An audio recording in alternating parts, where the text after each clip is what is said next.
আমি যখন পিএইচডি গবেষণা করি তখন আমার ছিল ইয়ুথ ডেভেলপমেন্ট মডেল, ইয়ুথদের আসলে সার্ভে করেছিলাম। তো তখন একটা ইন্টারেস্টিং পয়েন্ট পেয়েছি ইন্টারভিউ করতে গিয়ে, বলছে বাংলাদেশের যুবকদেরকে সবাই দলদাস বানাতে চায়, জাতীয় শক্তি হিসেবে চায় না, বরং দলের শক্তি হিসেবে, ভ্যানগার্ড হিসেবে চায়। আমাদের ছেলেদেরকে ইউজ করবে আজীবন, তারা রাষ্ট্রের সম্পদ যেন হতে না পারে। তো সাংবাদিকতাটা আমার কাছে যখন দেখে slavery, there are two types of slavery.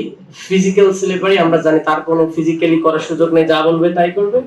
আর একটা মেন্টাল স্লেভারি, তার ফিজিক্যালি সে মুভ করতে পারবে, কিন্তু মানসিক ভাবে সে কোনো একটা আদর্শে, কোনো একটা গোষ্ঠীর, কোনো একটা স্বার্থের বা কোনো একটা ইডিওলজির স্লেভ হয়ে যায়।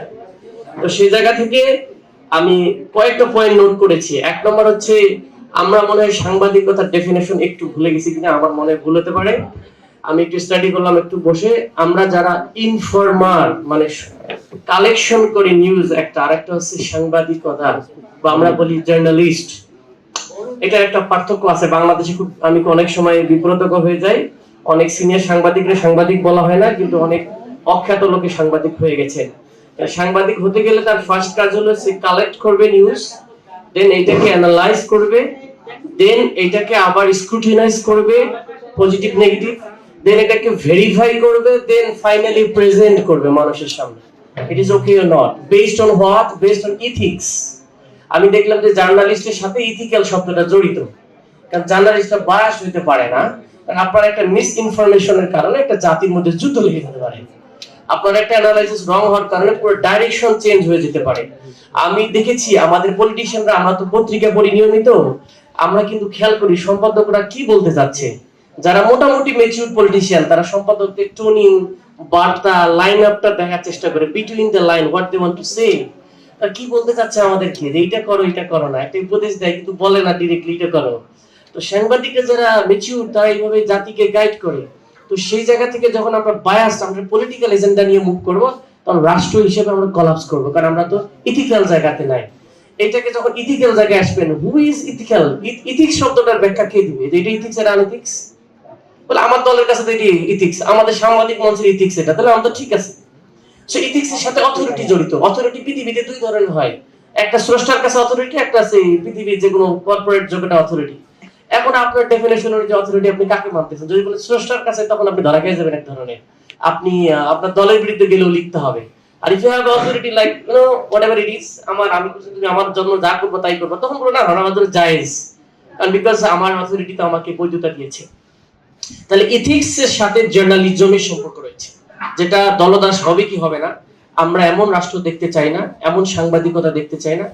আমার এনসিপি কেন, যেটা আমার বিরুদ্ধেও লাগে, সত্য কথা লাগে, আমি তাকে সাপোর্ট করব। It's called ethical. এবং আমরা যদি বলি, আমরা এখন বলতেছি যে বাঙালি জাতীয়তাবাদ, বাংলাদেশি জাতীয়তাবাদ, বা এটাকে জিওগ্রাফিক্যাল জাতীয়তাবাদ বলি, এটা বাদ দিয়ে আমরা বলি সিভিলাইজেশনাল স্টেট, বেঙ্গলি মুসলিম সিভিলাইজেশনাল স্টেট। মানে আমাদের বাংলা এই অঞ্চলের একটা বেশিন আছে, এই নদী ধরে রাখ না, এই অঞ্চলের মানুষের আলাদা একটা স্ট্রাকচার আছে, চিন্তা আছে, কালচার আছে, এটা ওনারা লেখার চেষ্টা করে। আমাদের হেরিটেজ আছে, দেখবেন ইউনিভার্সাল ভ্যালুজের মধ্যে আছে সবার আগে হচ্ছে justice. If you have a justice, তাহলে ইউনিভার্সালিজম আছে। No justice, no civilization, no state. তো then is human dignity. Allah কোরআনে বলছেন যে পৃথিবীর প্রতিটা মানুষকে ওয়াকারামনা বানি আদম, আমি প্রতিটা মানুষকে হিউম্যান ডিগনিটি দিয়েছি। He has respect. সে যদি ওই রিস্কাওয়ালা হয়, তাকে সে সম্মান দিতে হবে। আর সে যদি সাংবাদিক হয়, তাকে সম্মান, জেনারেল হোক বা doctorate, it doesn't matter. Matter হলো যে সে লোকটা ক্রিয়েশনস, মানুষ। এইরকম ভ্যালু গুলোকে বলা হয় সিভিলাইজেশনাল ভ্যালুস। বাঙালি মুসলিম সিভিলাইজেশন বলে আমাদের একটা নিজস্ব ভ্যালুস আছে এই অঞ্চলে, সেটার বেসমেন্টের যে রাষ্ট্র, সেটাকে আমরা কল্প করি এবং ইয়ংটা সেই রাষ্ট্র চাই। এখন আমি লাস্ট কথায় আছি, আমার কথা বলো 3 মাসের 3 মিনিটের মধ্যে 3 মিনিট শেষের দিকে হয়ে গেছে। এখন আমরা যেটা চাই আসলে, বাংলাদেশে যে দলদাস মুক্ত যদি আমরা সাংবাদিক মঞ্চ করতে চাই, আমাদের প্রথমে নিজেদেরকে, যেটা এডওয়ার্ড সাইডরা বলেছেন, ওরিয়েন্টালিজমের মাধ্যমে আমাদের মাথাগুলোকে ওয়াশ করা হয়েছে। বিকজ ইজ দ্যাট আপনি যে নলেজটা দিয়ে সাংবাদিকতা শেখেন, সেটাই নষ্ট। আমি একটু বলি, জানি না আমার বেয়াদবি হবে কিনা, আমি যদি পলিটিক্যাল সায়েন্সের স্টুডেন্ট ছিলাম, স্টুডেন্ট আছি এখনো, সারা জীবন স্টুডেন্ট।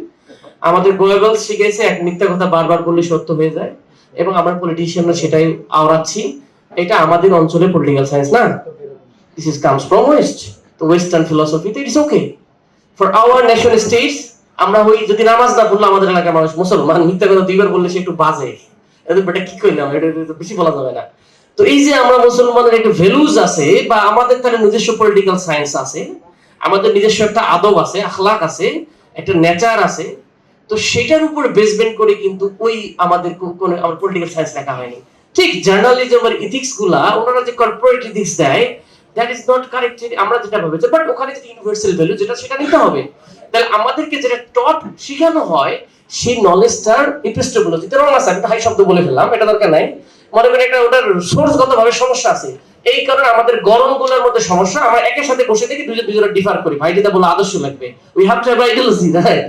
তো ওটা বলি বাংলাদেশ পন্থা বলেন, বাংলাদেশিজম বলেন, যাই বলেন, এই অঞ্চলের মানুষের একটা সহমর্মিতা, আমাদের ভালোবাসার সম্পর্ক রাখেন। আর সেটা আমি বলি ট্রু কে ট্রু বলতে পারলে পৃথিবী ইজ ওকে, আমার গড ইজ ওকে। আমি আমার বিরুদ্ধে যা কোনো সমস্যা নাই, আমার নবীও বলেছে আমার মেয়েও যদি অন্যায় করে তার হাত কেটে দিতে আমি বাঁধবে না। That should be the principles. আমাদের জার্নালিজমটা হোক, আমি বিশ্বাস করব জাতীয় সাংবাদিক মঞ্চ সে হলো একটা প্রিন্সিপাল বেসড হবে, ন্যায় নীতি বোধের ভিত্তিতে হবে। এটা যদি কারোর বিরুদ্ধে যায়, এটা ডাজন্ট ম্যাটার। আমার বিরুদ্ধে গেলে আমি সে কোনোদিন বলবো না ভাই আপনি ভুল লিখছেন কেন। I salute them. আমি আশা করি আমরা সবাই মিলে বাংলাদেশকে পরিবর্তন করব। ভাই যেটা প্রত্যাশা করছে, জুলাই পরবর্তী বাংলাদেশ হোক একটা সুন্দর ঐক্যের, ইউনাইটেড এবং আধিপত্য বিরোধী বাংলাদেশ। কোন ইন্ডিয়ান হেজিমনি বাংলাদেশে চলবে না।